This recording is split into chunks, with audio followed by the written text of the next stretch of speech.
Thank you, Chair Nels, for holding this hearing today. The Research Triangle expects to add more than 1 million people by 2050, and we need to provide good mobility options. I am hopeful that commuter rail can be a part of that solution. On the passenger rail front, I do have 2 state-supported Amtrak routes in my district, the Carolinian and the Piedmont, which carried more than 600,000 people last year. The Piedmont saw a 36% increase in ridership after North Carolina and Amtrak added a 4th daily round trip.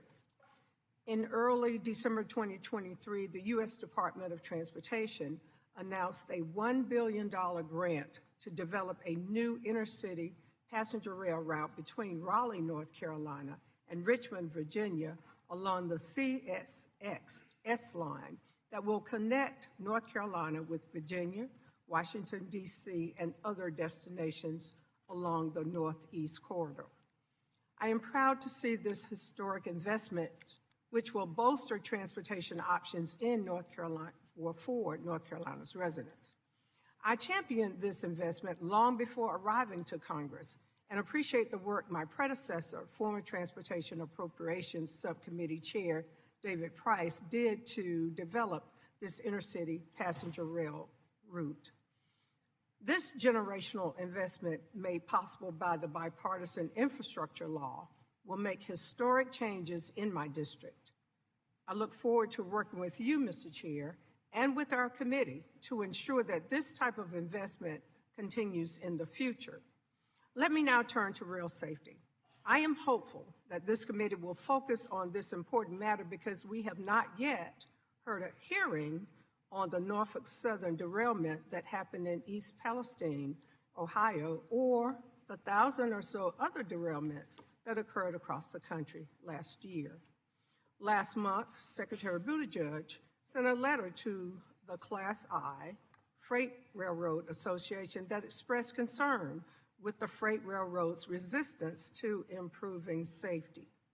He highlighted that the Federal Railroad Administration statistics do not show safety improving significantly over the past decade.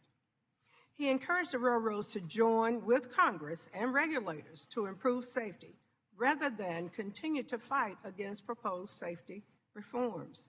I ask consent to put Secretary Buttigieg's letter into the record. Without objection. There are several legislative proposals that have been introduced in the House that could serve as the basis for us to address rail safety.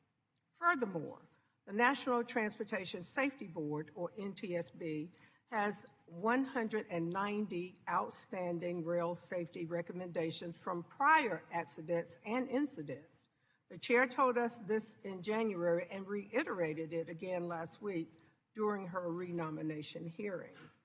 I hope when the NTSB's final East Palestine report comes out in June that we will be able to quickly turn to this issue. At the same time, the safety regulator is expressing concern. The economic regulator is also raising red flags. Surface Transportation Board Chair Martin Oberman stated at a February conference for rail shippers that the freight rail workforce has declined dramatically over the past decade. While some railroads have refocused efforts on making capital investments and rehiring people to make improvements, others continue to cut workers and cut their capital expenditures. I ask consent to put STB Chair Oberman's speech into the record. Without objection. Freight rail is essential to our nation's economy, but over the last 10 years, freight rail movements declined. If we want to see the environmental and safety benefits of moving freight by rail, it seems nearly impossible to do so if the railroads do not have enough people or are not making enough investments in their infrastructure.